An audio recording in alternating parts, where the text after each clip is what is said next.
اور ان میں سے ہر ایک اپنے دوسرے بھائیوں میں سے کسی ایک کو وہ کام کرنے کے لیے پیش کر دیتا۔ ناظرین، پھر ایک وقت ایسا آیا کہ رحیم واقعی اس قدر ضعیف اور بیمار ہو گیا کہ کوئی کام کرنے کے قابل نہیں رہا، اور اس نے حقیقت میں یہ محسوس کیا کہ وہ زیادہ دیر تک زندہ نہیں رہ سکے گا۔ رحیم دل باپ نے ناکارہ بیٹوں کے بارے میں بہت فکر مند ہو گیا، اور اس کے دماغ کو بہت سے مشکل سوالات نے گھیر لیا۔ اسے یہ نہیں معلوم تھا کہ جب وہ نہیں ہوگا تو ان کا کیا ہوگا۔ انہوں نے کوئی ہنر نہیں سیکھا تھا، اس لیے وہ اپنے لائل روزے کیسے بیاں کر سکیں گے۔ ان کے بارے اعمال کے باوجود رحیم اپنے بیٹوں کو دل سے چاہتا تھا اور ان کی مدد کرنا چاہتا تھا، اس لیے وہ بیچارہ ضعیف آدمی بہت ہی غور سے یہ سوچنے لگا کہ کیا کیا جائے۔ ناظرین، بہت دیر غور کرنے کے بعد رحیم کو ایک منصوبہ سمجھ میں آیا، جس کے بارے میں اس نے خیال کیا کہ شاید وہ کارآمد ہو سکے۔ پھر وہ خود بخود مسکرایا اور اس نے اپنی بیوی سے کہا کہ وہ اس کے چاروں بیٹوں کو بلا کر لائے تاکہ وہ اس کے سامنے آ کر بیٹھیں اور اس سے پہلے کہ وہ قبر میں جا سوئے انہیں اپنی وصیت سنائے اور نصیحت کے چند الفاظ بھی کہہ سکے۔ رحیم کی بیوی یہ سن کر بہت پریشان ہو گئی، کیونکہ وہ اپنے خاوند کو بہت چاہتی تھی۔ ہر حال اس نے اپنے بیٹوں کو بلایا اور انہیں ان کے والد کی خواہش کے بارے میں بتایا۔ ناظرین، پھر چاروں بھائیوں کو اس بات کا بہت صدمہ ہوا کہ ان کا باپ فوت ہو جائے گا۔ وہ اپنے والد کے قدموں کے پاس اس کی آخری وصیت سننے کے لیے بیٹھے ہوئے رونے اور رازیں کرنے لگے۔ پیارے بیٹوں، رحیم دل باپ نے کہا، میں نے زندگی بھر تمہارے لیے محنت کی اور دیکھ بھال کی۔ میں نے واقعی پوری کوشش کی کہ تم خوش اور آرام آسائش سے رہو اور میں تمہاری حفاظت کرتا رہا، لیکن اب میں بوڑھا اور بیمار ہوں اور جانتا ہوں کہ میں جلد ہی مر جاؤں گا۔ بوڑھا پھر کھانسنے لگا، اس کے سانس میں خراش تھی، اور اب چاروں بھائی خود دیکھ سکتے تھے کہ ان کا باپ حقیقت میں بہت بیمار تھا، لیکن میں نے ایک بہت بڑا خزانہ تم لوگوں کے لیے بچا رکھا ہے۔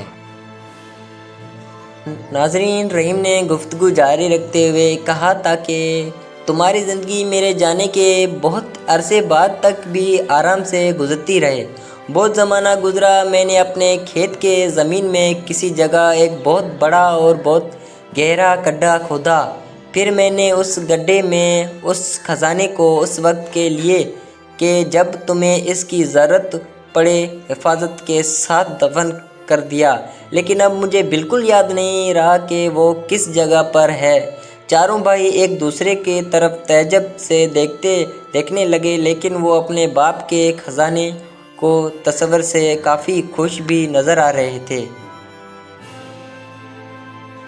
ناظرین، پھر رحیم نے کہا، میرے مرنے کے بعد تمہیں اس کا سراغ لگانا ہوگا اور اسے کھود کر نکالنا ہوگا۔ رحیم نے بات جاری رکھی، پھر تم اپنے چاچا سے، جو کہ اس وقت خاندان میں سب سے بڑے ہوں گے، درخواست کرنا کہ وہ اس خزانے کو تم چاروں کے درمیان برابر حصوں میں تقسیم کر دیں۔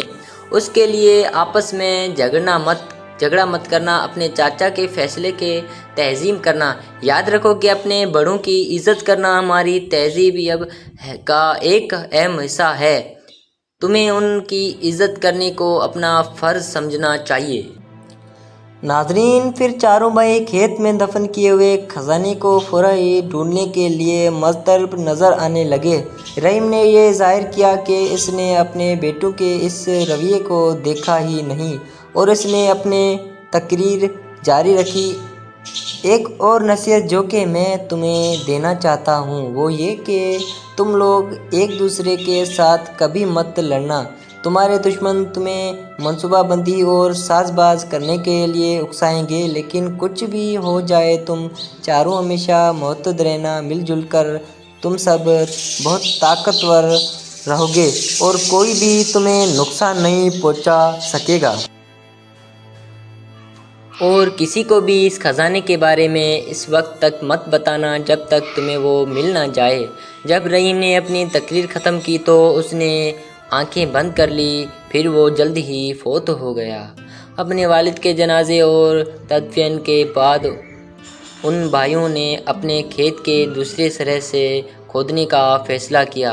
انہوں نے اب تک اپنی زندگی بہت سستی، کاہل، آرام اور آسائش میں گزاری تھی، اس لیے کھیت کے تھوڑے سے حصے کو کھودنا بھی ان کے بہت مشکل لگا تھا۔ سست اور کاہل سب بھائی جلد ہی ہار کر گھر پر آرام کرنے کے لیے چل دیے۔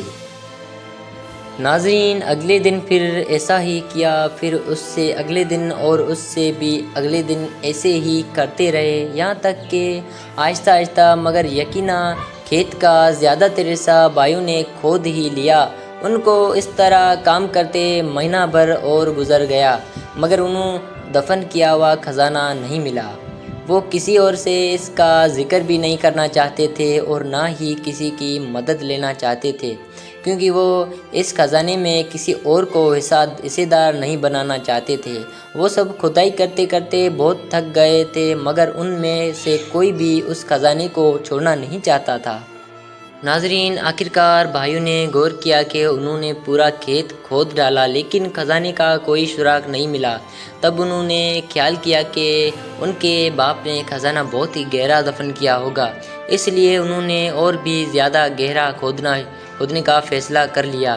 ایک اور مہینہ گزر گیا مگر دفن کیے ہوئے خزانے کا کوئی نشان بھی نہیں تھا۔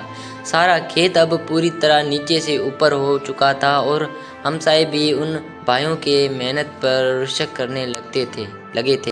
ناظرین، آخرکار چاروں بھائیوں نے دفن کیے ہوئے خزانے کو کبھی بھی پا لینے کا خیال کو ترک کر دیا، مگر یہ دیکھ کر کہ انہوں نے کھیت کو اتنی اچھی طرح تیار کر لیا تھا، اس لیے انہوں نے وہاں پر اس موسم میں گیہوں کی کاشت کرنے کا فیصلہ کر لیا۔ جب فصل کاٹنے کا ٹائم آیا تو اس کھیت میں بہت اعلیٰ درجے کا اور بہت مقدار میں گندم پیدا ہوا، جس کو وہ سب بھائی منڈی میں لے گئے اور اسے ہزاروں روپیوں میں فروخت کر دیا۔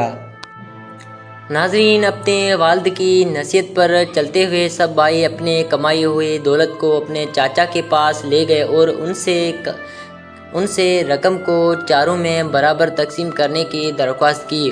ان کے چاچا چاروں بھائیوں پر فخر کرنے لگے اور بولے، شاباش میرے بھتیجوں، تم نے آخرکار یہ ثابت کر دیا کہ تم میرے محنتی بھائی رحیم کے محنتی بیٹے ہو۔ یہ کھیت جو میرے بھائی تمہارے لیے چھوڑ گیا تھا وہ خود ہی ایک خزانہ ہے، اور اگر تم اس طرح محنت کرتے رہو گے تو تم اس کا ہمیشہ انعام پاتے رہو گے۔ ناظرین، اگلے سال چاروں بھائیوں نے محنت کر کے پھر گندم کی کاشت کی۔ اس دفعہ پیداوار پہلے سے بھی بڑھ کر ہوئی، اور جب انہوں نے یہ گندم منڈی میں فروخت کی تو انہوں نے پہلے سے بہت زیادہ رقم بنائی۔ کچھ سال تک اسی طرح کام کرنے کے بعد چاروں بھائی کافی امیر ہو گئے اور اپنے کام میں بھی خوش رہنے لگے۔ آخرکار یہ واضح ہو گیا کہ اکبر، اصغر، ناصر اور بابر نے دفن کیے ہوئے خزانے کے معاملے کو حل کر لیا۔ اصل خزانہ تو محنت اور ترتیبی نظام کا صلہ تھا۔ چاروں بھائی اپنے والد کی ہوشیاری اور دوربینی پر فخر کرتے تھے، کیونکہ صرف وہی تھا جس نے ان کو محنت، نظم و ضبط، احتیاط اور اپنے بڑوں کی تعظیم کی فضیلت کا سبق دیا تھا۔